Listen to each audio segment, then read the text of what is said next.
Coucou tout le monde, alors on se retrouve aujourd'hui pour une petite vidéo tag. Euh, le tag créé par Ago et sa gribouille, ouvre ton cœur à la mise en couleur, question qu'on se pose quand on débute le colo. Donc j'ai été taguée par Émilie Colo, d'ailleurs je l'en remercie. Donc question 1, pourquoi le coloriage? Eh bien disons que quand mon conjoint cherche de l'or au bord des rivières pendant nos vacances, eh bien ça me permet de m'occuper et puis de passer un petit peu le temps. Voilà, parce que j'aime pas toujours aller avec lui au bord de la rivière, selon la météo, selon mon envie. Donc comme ça m'occupe pas mal. Alors, question numéro 2. Illustration, livres et matériel pour débuter. Alors, les illustrations, c'est un petit peu compliqué de vous dire par quoi commencer. Je pense que le mieux, c'est de bien regarder un maximum de vidéos pour vous faire une idée des traits d'illustration que vous aimez bien, pour voir un petit peu ce qu'on peut faire avec certaines illustrations. Mais après, ça reste quelque chose de très personnel. Moi, à titre personnel, j'ai commencé avec des illustrations de Maria Troll, parce que ce sont des illustrations que je trouve, un trait que je trouve très, très simple. On va dire que le trait de Maria Troll est abordable pour des gens qui débutent en colo. Donc moi personnellement j'ai commencé avec ça, même si mes tout premiers colos ont été faits sur des PDF, c'était des portraits, ce qui n'était pas l'exercice le plus facile, mais le premier livre de coloriage que j'ai eu, c'était du Maria Troll, et franchement je trouve que ces illustrations sont très abordables pour des débutants. Donc voilà, on peut s'exercer sur les fonds, il y a certains coloriages qui sont pas très longs. Franchement, aucun regret d'avoir commencé par cette illustratrice. Donc du coup, j'ai 2 livres de Maria Troll. Bon, après, son univers d'un livre à l'autre se ressemble quand même un petit peu. Donc, si j'ai un conseil par contre à vous donner, c'est de ne pas forcément acheter toute la collection d'un même illustrateur au début, d'en prendre un, voire éventuellement 2, mais dites-vous bien qu'à un moment donné, vos goûts vont un petit peu évoluer et vous aurez un petit peu envie de colorier autre chose. Donc ne vous ruez pas tout de suite sur l'ensemble des livres de la collection, parce qu'après, vous allez un petit peu plus les laisser de côté, vous allez un petit peu plus les abandonner. Et puis voilà, vous allez découvrir de nouveaux illustrateurs, de nouveaux traits qui vont vous plaire aussi. Puis vous aurez peut-être du mal à revenir un petit peu à vos premiers livres de colo. Voilà, donc n'achetez pas forcément tous les livres d'un même illustrateur dès le départ. Sinon, alors on a aussi dans la collection des grands carrés Hachette Thérapie. Bon, moi j'ai que le Petite Poupée. Alors je sais pas si c'est un des plus faciles pour commencer, mais comme c'est un Disney, bon, je pense qu'il y a moyen de se baser sur des couleurs qui existent déjà pour pouvoir faire la mise en couleur. Donc je pense que ça peut être aussi un bon livre pour débuter, sachant qu'on peut faire un petit peu des effets. Déjà, on peut s'entraîner un petit peu sur certains effets. On a aussi les livres de Diane Dufour, que moi j'aime beaucoup. Donc là, c'est pareil. Les traits sont relativement simples. Les illustrations sont assez variées. Donc on a souvent des scènes de vie. Donc ça, c'est assez sympa. Surtout quand on fait des défis, des challenges. Ça peut être assez cool. Donc voilà, moi j'aime bien. J'aime bien son trait de crayon. J'aime bien l'univers qu'elle a. Donc j'aime bien ses idées. Donc je trouve ça... j'aime bien. Voilà, vous l'aurez compris. J'aime bien. Donc je trouve que c'est des illustrations qui sont abordables pour des gens qui débutent en colo. Voilà. Pareil, j'ai le boule de poil, que j'aime bien aussi. Donc là, c'est un peu plus varié au niveau des animaux qui sont représentés. Mais pareil, très bon livre pour débuter, pour commencer le colo, pour s'essayer à mettre des zones d'ombre, de lumière, faire des tests sur des fonds, etc. Donc, très bon choix. Et puis, des livres que j'ai en tout cas, hein, parce qu'il y a plein d'autres livres pour commencer, mais moi ce que j'ai aussi, c'est les livres de Rita Berman. Donc là, certaines illustrations sont un peu plus chargées, mais on en a d'autres qui sont un peu plus légères. Et puis, il y a des petites choses, voilà, ça, pour un débutant, c'est tout à fait accessible, abordable. Donc les illustrations sont chargées, mais elles restent vraiment à la portée des gens qui débutent. Voilà. Donc pour tout vous dire, ce livre-là, je l'ai acheté au mois de mars 2023. Donc ça faisait à peu près 6 mois, 7 mois que je coloriais. Donc ça, donc dans le même esprit évidemment, hein, on a celui-ci avec les poissons. C'est les deux seuls que j'ai. J'avais le Europa et puis finalement je l'ai revendu. L'univers me plaisait que moyennement. Donc j'apprécie beaucoup plus celui-ci. Donc il y a des pages qui sont un peu type papier peint, donc ça rappelle un petit peu l'esprit mandala. Et puis il y a des illustrations qui sont un petit peu plus développées, donc mandala zen kolo. On parle souvent de zen kolo aussi. Donc ouais, j'aime bien aussi cette illustratrice et je trouve que ses traits sont abordables aussi pour débuter. Et puis une autre illustratrice qui à mon sens est bien aussi pour débuter, c'est Camélia Angelkova. Donc là on a des livres, c'est les 50 miniatures. Donc il y en a sur énormément de thématiques, le printemps, l'automne, l'hiver, Pâques. Voilà, donc c'est des traits qui sont relativement simples. Et abordable effectivement aussi pour des débutants. Mais en même temps, il y a moyen d'en faire des petites choses assez sympas. Voilà. Donc j'aime encore bien. Je les ai pas tous, j'en ai que 2. J'en ai que 2 de ces livres. Je les ai pas présentés non plus dans ma collection de livres. Parce que c'est vrai que c'est des livres que j'avais achetés à mes débuts. Et dans lesquels je vais plus forcément puisque mes goûts ont un petit peu évolué. Donc c'est pour ça, j'en reviens au même, à vous dire, n'achetez pas trop de livres d'un même illustrateur à vos débuts. Et puis, parce que forcément, vos goûts vont un peu changer. Donc voilà. Voilà ce que j'ai fait là-dedans. Et c'est vrai que, voilà, c'est des petites illus sympas qui peuvent être rapides à faire. Donc ça aussi, je peux aussi conseiller toute la collection. C'est des livres Amazon, le papier est assez fin. Mais ils sont pas très très chers. Et puis, très bien pour commencer. Donc ça, ce sont les livres que moi je possède. Après, il y en a plein qui existent sur la planète Internet. Donc peut-être que vous allez avoir d'autres choses qui vont vous plaire et qui vont tout à fait vous convenir en tant que débutant. Mais moi, je vous parle de ce que je possède. Comme ça, vous pouvez voir un petit peu de quoi je parle. Alors, quels sont les crayons pour débuter? Alors, pour débuter, moi, je vous conseille des moyennes gammes. Comme les ARTX. Alors, ceux-là, je les adore. C'est une gamme de 126 crayons. Je les trouve assez crémeux, pas trop secs. Et en même temps, pas très très gras. Donc franchement, j'adore les utiliser. Ils sont super bien pigmentés en plus. Franchement, c'est vraiment une gamme que je l'ai utilisée quasiment tout le temps pendant mes vacances. J'avais pris les Lightfast et les Polychromos. Et en fait, je les ai pas sortis. J'ai utilisé les Intense et les ARTX. Franchement, j'adore. D'ailleurs, j'ai certains crayons qui commencent à bien descendre. Donc il va bientôt falloir que je me rachète une boîte en secours.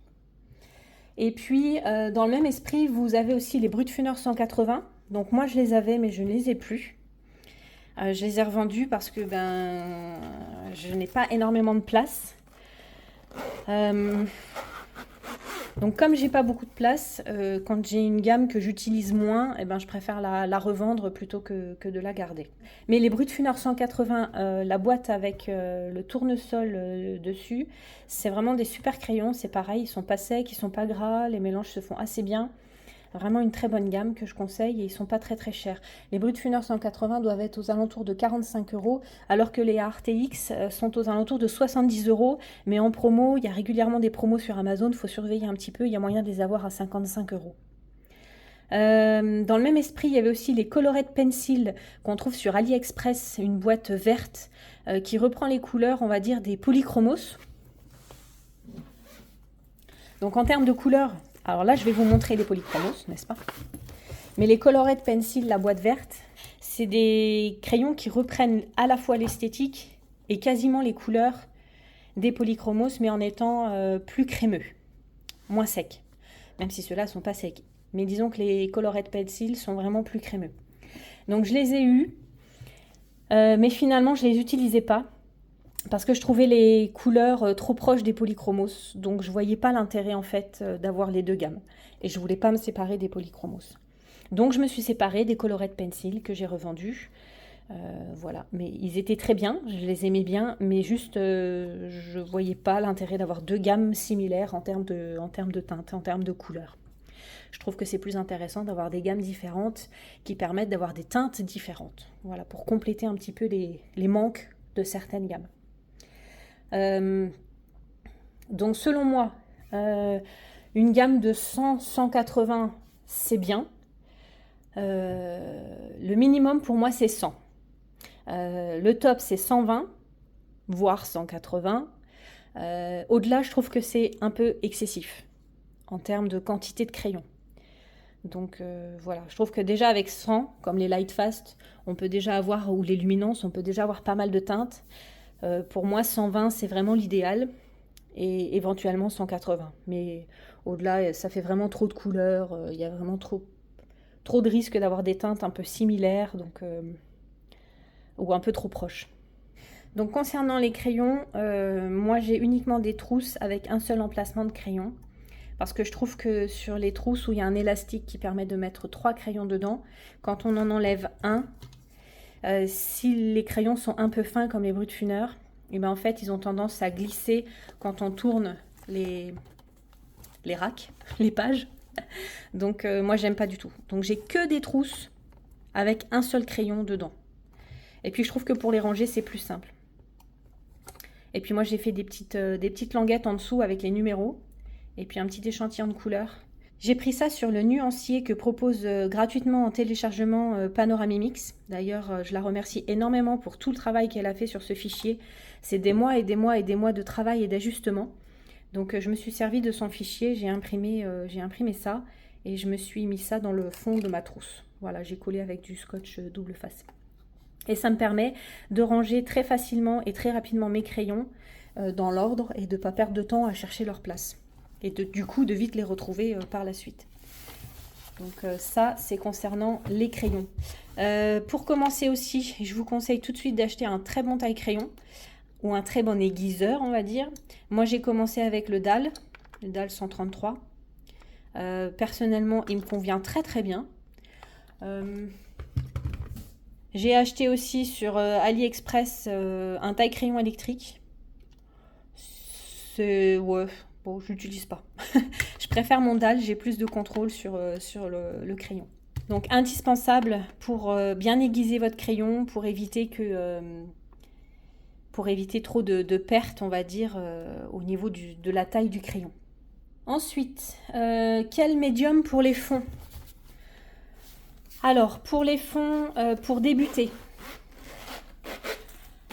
Déjà, pour faire les fonds, en général, il y a plein de médiums qui existent. Il y a l'aquarelle, il y a le pastel sec, le pastel gras, les encres Distress, ou les encres de manière générale, hein, il n'y a pas que la marque Distress. Donc, moi, grosso modo, c'est les choses les plus connues que je vois passer. Personnellement, moi, ne maîtrisant pas l'aquarelle, je ne vais pas vous conseiller l'aquarelle, parce que vraiment... avec moi, c'est une catastrophe. À mes débuts, j'ai utilisé cette boîte de pastel sec. Voilà. Donc, il y a 72 couleurs. La boîte n'est pas très très chère et vous avez vu que je l'ai utilisée à mes débuts. Mais franchement, ils sont pas très entamés. Hein. Donc je faisais beaucoup de fonds, je faisais tous mes fonds en fait au pastel sec au départ. Voilà. J'ai vite compris que l'aquarelle c'était une catastrophe. Donc je me suis dit, bon bah maintenant, il faut rester sur du médium sec. Le médium humide ne te convient pas. Oh, on ne veut pas rentrer dans ce sens. Donc le médium humide ne me convenant pas, je suis restée sur cette boîte de pastel.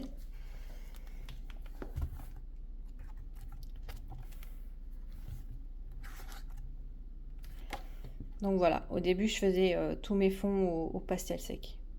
Bon, l'inconvénient de ce médium, c'est qu'il n'est pas très pigmenté. Et puis surtout, c'est que c'est super volatile. Vous en mettez en fait vite un peu partout. Donc c'est un peu chiant. Et puis il faut bien le fixer à la fin. Parce que sinon, bah, ça a tendance à s'effacer et à partir tout seul. Et par contre, je ne saurais que vous conseiller, puisque moi j'adore ça, c'est les encres. Alors vous savez, vous avez ces encres-là, mais on ne les trouve pas tout le temps, c'est celles de chez Action, les petits pads en gouttes. Personnellement, ceux qui étaient dans les boîtes comme ceci, moi je les ai jetés, parce qu'ils étaient tous tout secs. Dès que j'ai voulu les utiliser, ils étaient tout secs. Donc je les ai balancés. Par contre, ceux-là, sans problème. Et puis surtout, celles qui sont top, c'est les encres Distress. Donc, pour les appliquer, moi j'utilise des petites brosses comme ceci. Donc j'ai des brosses plus ou moins référencées par couleur. Voilà, j'ai acheté un kit que j'utilise déjà plus ou moins par couleur. Et puis ça permet d'appliquer délicatement les encres. Vous pouvez aussi vous servir des embouts mousse comme ceci. Mais attention, ça a tendance à faire plus de traces et à laisser plus de pigments que les brosses. Avec les brosses, ça permet d'y aller beaucoup plus progressivement et de faire un fond un peu plus homogène. Il faut juste pas mettre trop de pigments sur la brosse. Et si vous avez bien tartiné votre pigment sur votre brosse, vous prenez une petite microfibre et vous venez un petit peu décharger l'excédent, ou alors une feuille et vous venez un petit peu décharger l'excédent sur votre feuille avant de poser votre couleur sur votre colo. Mais ça, selon moi, c'est un indispensable pour pouvoir se servir des encres et surtout pour pouvoir faire des fonds avec un rendu en limitant les traces. Ça, vraiment, un indispensable avec les encres. Donc, je ne vais pas pouvoir trop vous parler des pastels à l'huile parce qu'en fait, je ne les ai pas testés. Je suis tentée d'en acheter. Mais pour l'instant, je n'ai pas encore franchi le pas parce que c'est vrai que les encres, c'est quand même quelque chose de cool et j'aime beaucoup. Donc voilà. Éventuellement, pour les fonds, vous pouvez travailler avec les Neocolor 2. Donc ce sont des craies aquarellables de chez Caran d'Ache. Je ne sais plus combien j'en ai. Voilà, donc si vous n'êtes pas forcément comme moi à l'aise avec l'aquarelle, vous pouvez toujours faire un fond néocolore, c'est-à-dire tartiner votre couleur sur votre fond et venir l'aquareller après. Voilà, moi c'est ce que je fais quand je veux qu'il y ait un rendu un peu plus aquarellé, c'est ce que j'utilise. Donc là dans ce colo, j'avais utilisé les néocolores pour faire le fond. Voilà, donc j'avais placé mes couleurs et j'étais venue aquareller ensuite. Donc voilà, les Neocolor 2, c'est tout à fait faisable. Est-ce qu'il y en a encore un autre?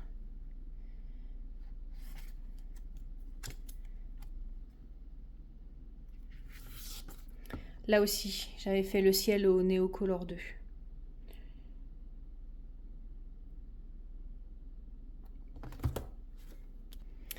Donc voilà pour les fonds. Moi vraiment, pour un débutant, je conseille vraiment au départ les pastels secs parce que ça permet déjà de commencer à faire des fonds, sachant que ça peut se gommer. Donc quand on se plante, si les couleurs ne nous plaisent pas, on peut toujours les gommer. Et puis voilà, aller petit à petit éventuellement vers des encres pour les fonds. Et puis l'aquarelle, si ça vous plaît, hein, ça c'est évident. Moi je sais que je ne l'utilise pas, donc je vais avoir du mal à vous conseiller là-dessus. Voilà ce que je peux donner comme conseil sur les médiums pour le fond. Question 5. Les points essentiels pour faire un joli coloriage. Donc là, la première chose en termes de points un peu techniques, si je peux me permettre, puisque n'étant pas une experte et n'ayant pas des années et des années de coloriage derrière moi, je vous parle avec ma modeste expérience. je pense qu'il ne faut pas hésiter à jouer sur les contrastes et à faire des coloriages qui soient bien contrastés. Moi, c'est quelque chose que j'ai beaucoup de mal à faire. C'est quelque chose qui n'est pas forcément évident, mais je pense que c'est ça qui donne de la profondeur à vos colos. Voilà, donc là, j'avais vraiment essayé de faire une araignée assez sombre, assez noire, et d'avoir des points lumineux pour qu'il y ait vraiment pas mal de contraste dans l'image. Donc pour moi, le contraste, c'est quelque chose d'important. Alors, le deuxième point important, selon moi, c'est le placement des zones d'ombre et de lumière. Donc, comme sur ce colo, l'idée, c'est de venir placer les zones de lumière au bon endroit. Donc, si j'ai mon élément lumineux qui est ici devant, eh bien, mes zones de lumière doivent se placer sur l'avant du visage et du corps. Et donc, la zone d'ombre est derrière. Donc ça, c'est quelque chose qui est super difficile quand on débute le coloriage. Moi, j'ai encore beaucoup de difficultés à mettre en application ces conseils-là. Parfois, sur certains colos, ça va bien. Sur d'autres, c'est moins facile. Donc, il faut toujours essayer de trouver ou de décider de quel côté va venir la lumière. Voilà. Donc, si elle vient de face, si elle vient de la droite, si elle vient de la gauche, si elle vient du bas ou si elle vient de l'arrière. Par exemple, dans le colo que je suis en train de faire ici, eh bien là, j'ai décidé que c'était la lune qui donc éclairait par le bas. Donc, j'ai décidé que toutes les zones basses des branches allaient être plus claires que les zones supérieures ici qui seront du coup plus foncées. Voilà le conseil que je peux un petit peu vous donner par rapport au placement des ombres et des lumières. Et puis au niveau technique, le dernier conseil que je pourrais donner éventuellement, c'est de travailler un petit peu les dégradés. Voilà. Bon, je suis pas une experte non plus là-dessus, mais sur ce colo, j'ai essayé de vraiment travailler le dégradé ici du fond. Pour renforcer un petit peu l'effet lumineux de la lune et essayer de faire un dégradé qui soit relativement doux et relativement fondu. Voilà. Donc ça, je pense que ça apporte aussi un petit plus au niveau des coloriages. Et puis après, il faut essayer de rester cohérent en termes de couleurs, mais ça, on en parle juste après, puisque c'est la question 6. Choix des couleurs, difficile d'obtenir un résultat harmonieux. Donc pour ce faire, vous pouvez utiliser des palettes de couleurs. Sur internet, il y a des sites qui proposent des palettes de couleurs gratuites. Donc ce coloriage-là a été fait sur la base d'une palette de couleurs. Donc ça permet d'éviter de s'éparpiller et de garder un coloriage, une illustration qui reste assez harmonieuse. Puisque là, je ne sais pas forcément dans quelle teinte je serai partie, et au regard de la multitude des éléments, on pourrait être tenté de colorier chaque élément avec une couleur différente, et auquel cas, on se perdrait un petit peu. Là, on est sur des couleurs uniformes au niveau des poissons, donc ils ressortent bien du fond, et puis les couleurs se marient quand même relativement bien entre elles. Donc n'hésitez pas à aller faire un tour sur internet et à taper dans la barre de recherche palette color, et vous allez avoir des sites qui vous proposent des palettes gratuites. Vous pouvez aussi aller chercher l'inspiration sur Instagram ou sur Pinterest. Là, par exemple, typiquement pour cette illustration-là, je m'étais inspirée de ce qu'avait fait Audrey Mogg. J'avais trouvé son illustration vraiment superbe et donc je m'étais inspirée de ce qu'elle avait fait. Ça permet d'avoir une idée du rendu final de l'illustration, du coloriage, et ça permet de voir si les couleurs se marient bien entre elles, et ça permet d'éviter les fausses notes au niveau du choix des couleurs. Donc ça, c'est intéressant aussi. Vous pouvez vous aider d'une roue chromatique pour savoir un petit peu quelles sont les couleurs qui matchent bien ensemble. Déjà pour connaître les couleurs chaudes, les couleurs froides. Donc là par exemple, et les couleurs complémentaires et les couleurs qui vont ensemble et les couleurs opposées. Donc là par exemple, on est sur deux couleurs qui sont des couleurs complémentaires, donc le bleu et puis le jaune orangé. Donc là ce sont des couleurs qui sont opposées, mais du coup ça marche bien ensemble. Là c'est pareil. J'ai ici donc des couleurs opposées. Donc le violet qui est une teinte froide et puis le reste qui sont plutôt chaudes, des couleurs chaudes et qui permettent de faire ressortir les éléments. Donc on en arrive à mon dernier conseil, qui est un conseil avec le peu d'expérience que j'ai, c'est de toujours se poser la question de ce qu'on veut faire ressortir dans l'illustration. Le challenge, c'était de trouver un élément en N comme les nuages. Donc je me suis dit déjà, première chose, c'est vraiment les nuages que je veux mettre en valeur. Donc j'ai décidé de faire donc les nuages d'une certaine couleur.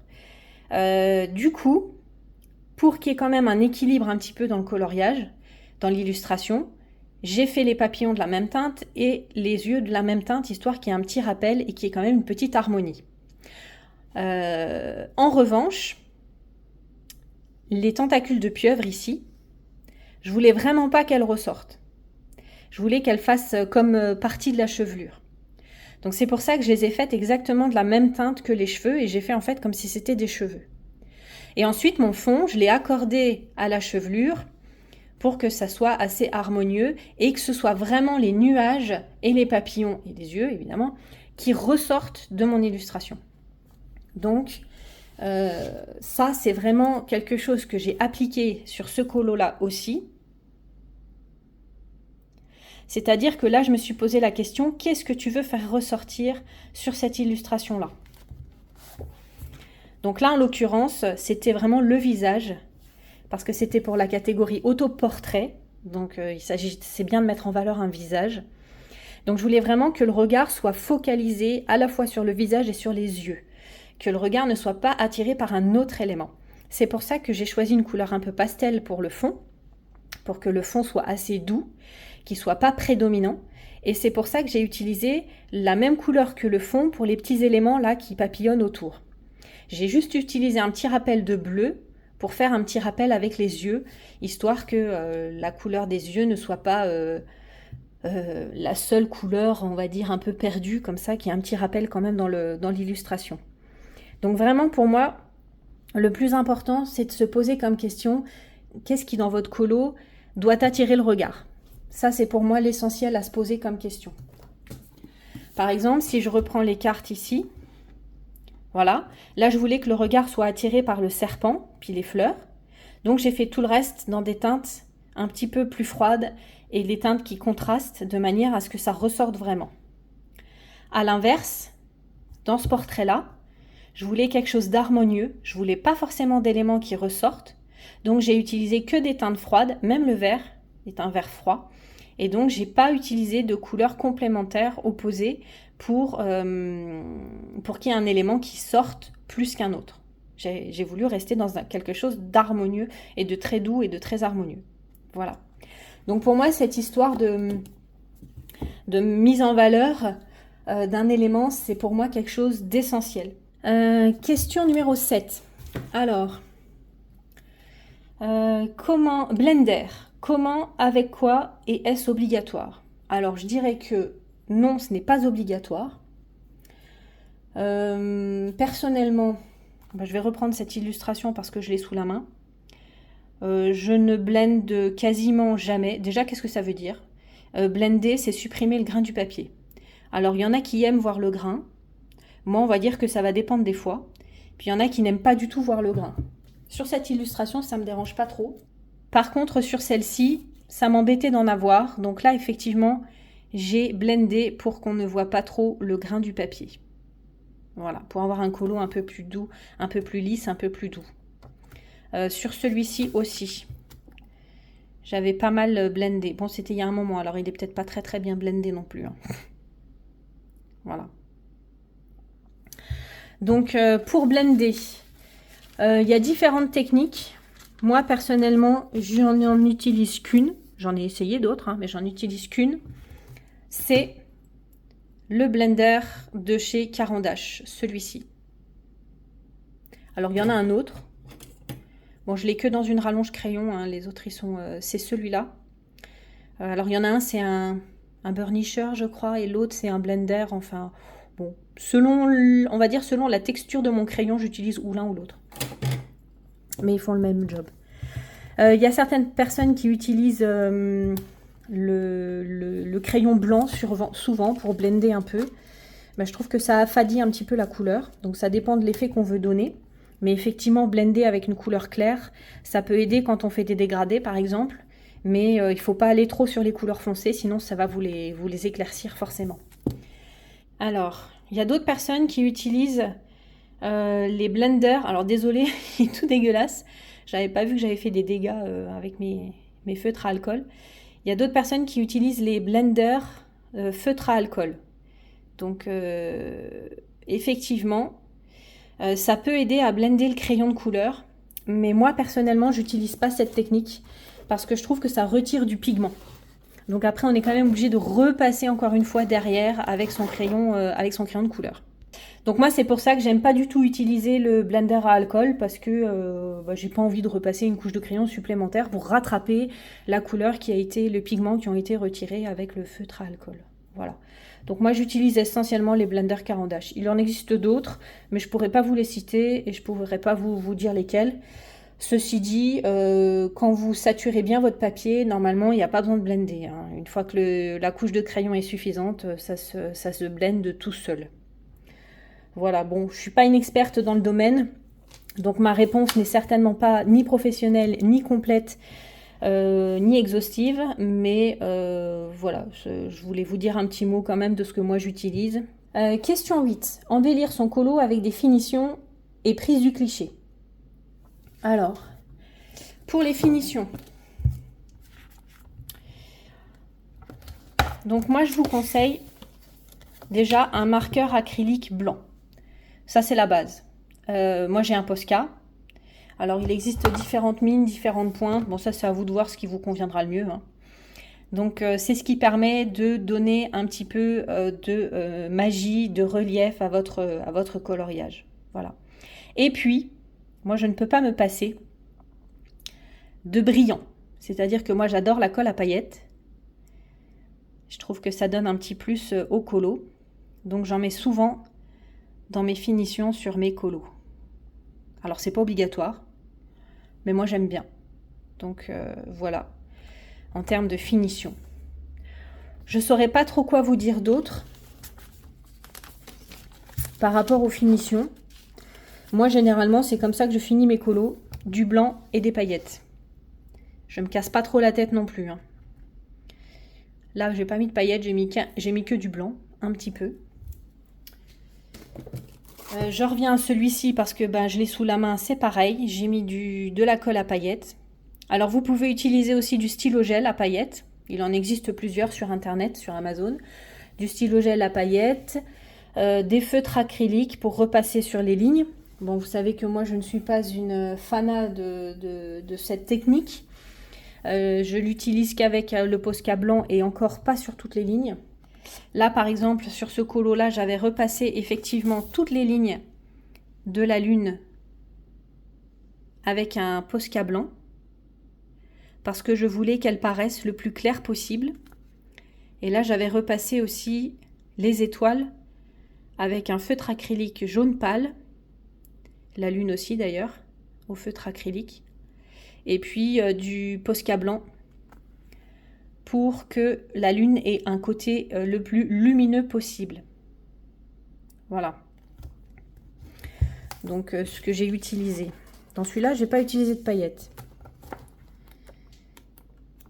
Donc dans celui-ci aussi, par exemple, j'ai utilisé des paillettes, donc des stickles, donc pour la sirène. Et puis j'ai utilisé du Posca blanc pour supprimer les lignes noires des petits nuages. Voilà. Donc voilà, comme dit moi, les finitions, c'est pas très élaboré non plus. Hein. C'est assez simple. Donc je vous partage ce que je fais moi, mes petites astuces. Mais si vous écoutez d'autres coloristes, vous allez voir qu'il y en a certainement beaucoup d'autres. Alors je peux vous montrer encore un dernier colo, c'est celui-ci. J'ai utilisé pour faire le voile de la mariée du pastel à l'huile sennelier blanc. Voilà, pour donner vraiment l'illusion qu'elle porte un voile. Et puis je l'utilise aussi pour faire les effets un petit peu magiques ici, le pastel à l'huile. Alors en termes de finition, on peut aussi parler un petit peu du fond. Il m'arrive souvent de faire des petites projections de peinture blanche. Voilà, pour donner un petit peu de texture au niveau du fond. Je trouve que le rendu est toujours un petit peu sympa quand le fond est un petit peu trop uniforme. Je trouve que c'est bien quand ça donne un petit peu de texture. Mais ça, c'est une histoire de goût personnel. Donc le petit conseil pour prendre une photo, c'est de se mettre près d'une fenêtre où il y a la lumière du jour qui arrive directement sur votre illustration et de ne pas trop insister sur le post-traitement, c'est-à-dire tout ce qui est contraste, saturation, ne pas trop jouer avec ça, sinon ça dénature un petit peu les couleurs et je trouve que ça rend le colo un petit peu moins naturel, quoi. Donc vraiment juste éventuellement jouer de manière à faire ressortir le colo comme vous le voyez avec vos yeux, parce que souvent quand on prend une photo, les couleurs ressortent un peu différemment, donc vraiment juste pour qu'ils ressortent comme vous le voyez vous, mais ne pas trop insister sur le traitement photo. Et puis surtout, le plus important, c'est que pour avoir une bonne luminosité, près d'une fenêtre, en journée, si possible, du coup, tant qu'à faire, de ne pas mettre de flash, et puis d'éviter de zoomer de trop, d'utiliser plutôt l'appareil photo classique de votre téléphone sans avoir à zoomer, parce que quand on zoome, on perd souvent un petit peu de pixels et de définition de l'image. Alors, question 9, échec, les colos qui nous semblent loupés. Alors, déjà, ce qu'il faut se dire, c'est qu'il n'y a pas de colo raté. Le coloriage, c'est de l'art, donc à un moment donné, n'est raté que quand on se base sur une certaine conception de la réussite. Bref, pour moi, un colo raté, c'est un colo qui ne correspond pas à ce que j'avais en tête. Et ça, effectivement, il peut y en avoir pas mal au début quand on commence, surtout quand on fait des tests. Par exemple, cette illustration-là, j'avais tenté de faire un fond à l'aquarelle. Oui, parce que je ne désespère pas un jour de peut-être réussir à maîtriser et réussir à faire quelque chose qui me plaise avec l'aquarelle. Mais pour le coup, c'était raté, ça ne me plaisait pas. Donc, un colo raté, il y a souvent moyen de le rattraper. Souvent quand c'est un fond en plus. Parfois, ça demande un peu plus de travail. Mais il y a toujours moyen de rattraper un colo qui était raté au départ. Donc ça, c'était un gros sauvetage de fond. Donc qu'est-ce que j'ai fait pour sauver mon fond ? C'est que je suis venue mettre de la peinture acrylique. D'ailleurs, ça se voit, n'est-ce pas ? Je ne suis pas une peintre, ça c'est sûr.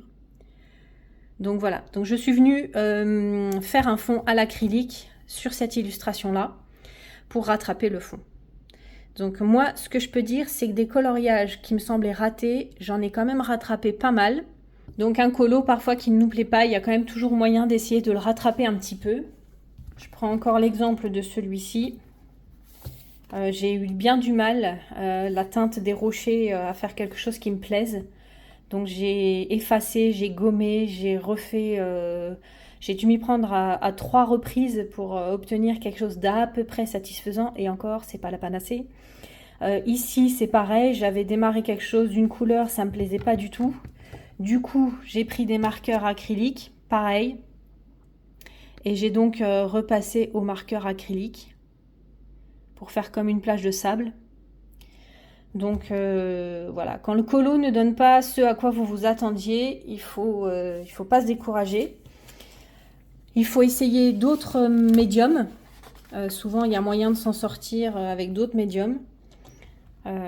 Souvent, c'est l'acrylique quand même qui nous sauve un peu, qui nous sauve un petit peu quand on pense que nos colos sont ratés.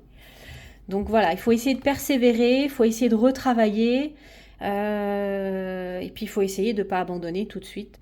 Parfois, par contre, on a besoin d'un peu de temps pour réfléchir à ce qu'on pourrait faire pour améliorer ou pour transformer un peu notre colo. C'est-à-dire que ce colo-là, cette illustration-là, je l'avais laissé de côté pendant quelques semaines avant de revenir dessus parce qu'il me fallait le temps de réfléchir et de trouver une idée.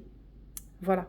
Donc de temps en temps, il ne faut pas hésiter quand vous pensez qu'ils sont ratés, à les mettre un peu de côté et puis à continuer à réfléchir dessus pour voir comment vous pouvez vraiment les faire évoluer. Et puis dites-vous bien que les colos que vous pensez ratés, ce sont aussi des occasions d'apprendre. Par exemple ici, Ben, je vous l'ai dit tout à l'heure, j'avais tenté de repasser les lignes noires avec du marqueur acrylique. Finalement, j'ai pas aimé du tout le rendu. Donc bah voilà, j'ai compris que repasser les lignes, pour moi, toutes les lignes au marqueur acrylique, c'était pas quelque chose que j'appréciais sur mes propres coloriages. Je trouve ça sympa quand ce sont les autres qui le font, mais quand c'est moi, j'aime pas. Donc ce colo-là m'aura servi à comprendre ça. Donc voilà, l'essentiel c'est d'apprendre, de progresser, de faire ce qui nous plaît, et puis bah, d'essayer, de tenter des choses, etc., etc. Voilà. Alors, question 10, organisation du coin colo. Pouh. Alors là, moi personnellement, je vais pas vous donner de conseils, parce que ben, chacun fait comme il veut. En termes de coin colo et d'organisation. Organisez-vous comme ça vous chante, j'ai envie de dire. De toute façon, l'organisation est super personnelle à votre propre coin colo, à votre propre espace, à la place dont vous disposez. Si vous disposez d'une pièce spécifique, si vous disposez comme moi que d'un coin avec un bureau et 2 petites bibliothèques dans le salon. Donc selon moi, c'est hyper personnel. Le seul petit truc, la seule petite astuce qui je pense peut être pas mal, moi ce que j'aime bien c'est ça. Ce sont des petites boîtes à jambon que je trouve chez Action qui me servent en fait à mettre les crayons de mes encours. Voilà, donc comme ça quand j'ai un colo qui est commencé, je mets mes crayons de mes encours à l'intérieur. Comme ça je les ai sous la main.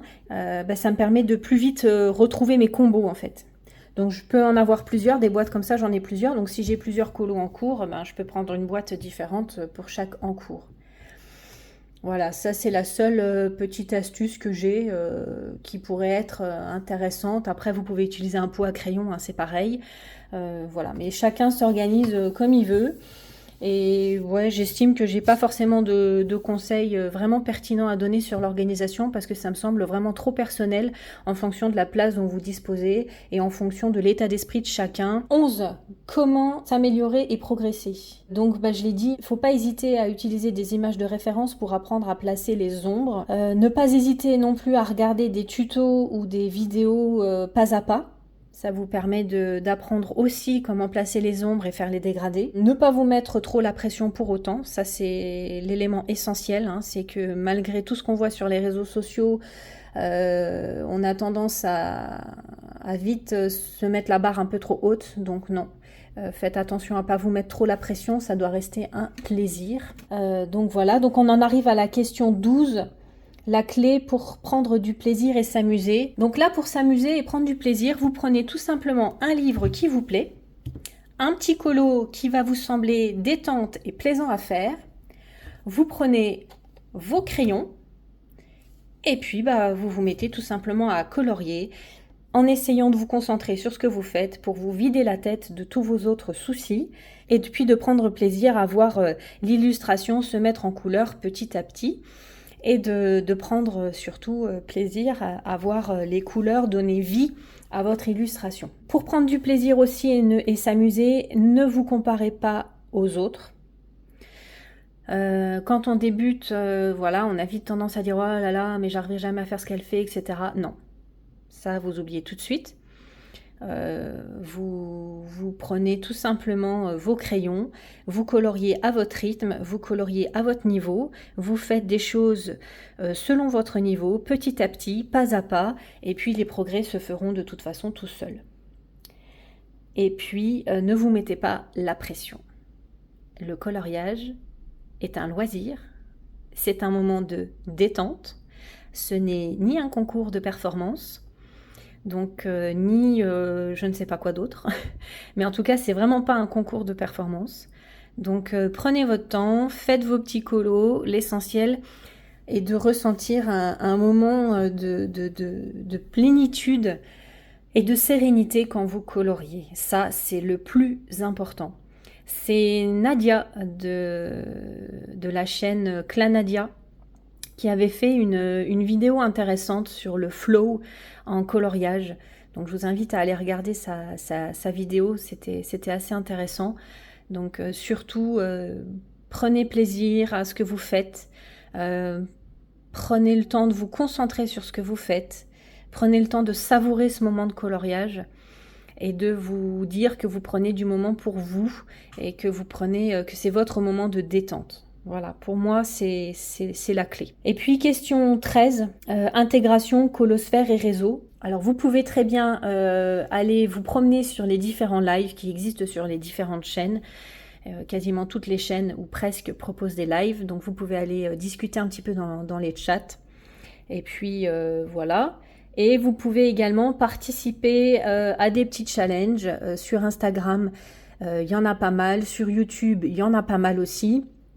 Moi, de ceux que je suis, il y a le grand challenge aléatoire que j'aime bien. Et puis, il y a le pack ou pas cap aussi que j'apprécie beaucoup puisqu'il pousse aussi à sortir un petit peu de sa zone de confort et à faire des colos un petit peu challengeants. Mais il y en a encore des dizaines d'autres. Donc, fouinez un petit peu sur YouTube, fouinez un petit peu sur Instagram. Écoutez des lives, des vidéos pour voir un petit peu de quoi il s'agit. La colosphère est une sphère qui est quand même de plus en plus importante avec de plus en plus de youtubeurs ou de gens sur Instagram. Donc il y a vraiment moyen de vous trouver si vous arrivez dans le monde du colo et que vous avez envie de nouer des liens. Donc il y a vraiment moyen de trouver des gens avec qui vous avez une affinité particulière. Voilà. Donc écoutez, on arrive à la fin de ce tag. Alors ma vidéo a été, je l'espère, pas trop longue parce que je voulais pas faire une vidéo trop longue parce que j'imagine que plus les youtubeurs vont la faire et plus ça risque d'être rébarbatif. Donc je voulais quand même aller à l'essentiel et parler surtout de ce que moi j'utilisais ou de ma propre expérience à moi, qui est somme toute une expérience relativement mince. Donc, je dois taguer normalement 5 personnes. Bon, je trouve que 5 personnes, ça fait quand même un petit peu beaucoup. Parce que plus le tag va tourner et plus les gens vont avoir du mal à trouver des chaînes à taguer. Donc, je vais en nommer 3. Je me dis que 3, c'est déjà pas mal. Donc, je triche un petit peu, je modifie un petit peu le tag. Mais personnellement, je ne vais taguer que 3 personnes. Pour laisser la possibilité aux autres chaînes de taguer des gens qui ne l'auront pas encore été.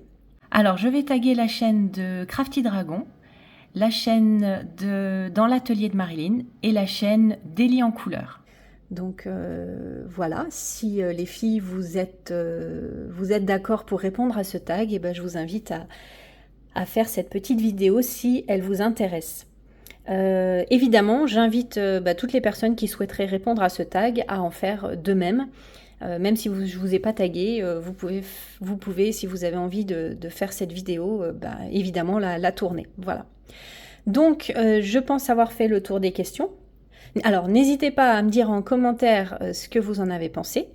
À me donner aussi votre avis sur certaines questions auxquelles j'ai répondu, sur certains conseils que j'ai pu vous donner, en espérant qu'il n'y ait pas trop de choses qui vous aient choqué. Et puis sur ce, je vous souhaite une belle fin de journée ou une bonne soirée, et puis je vous dis à bientôt pour une prochaine vidéo. Bye bye!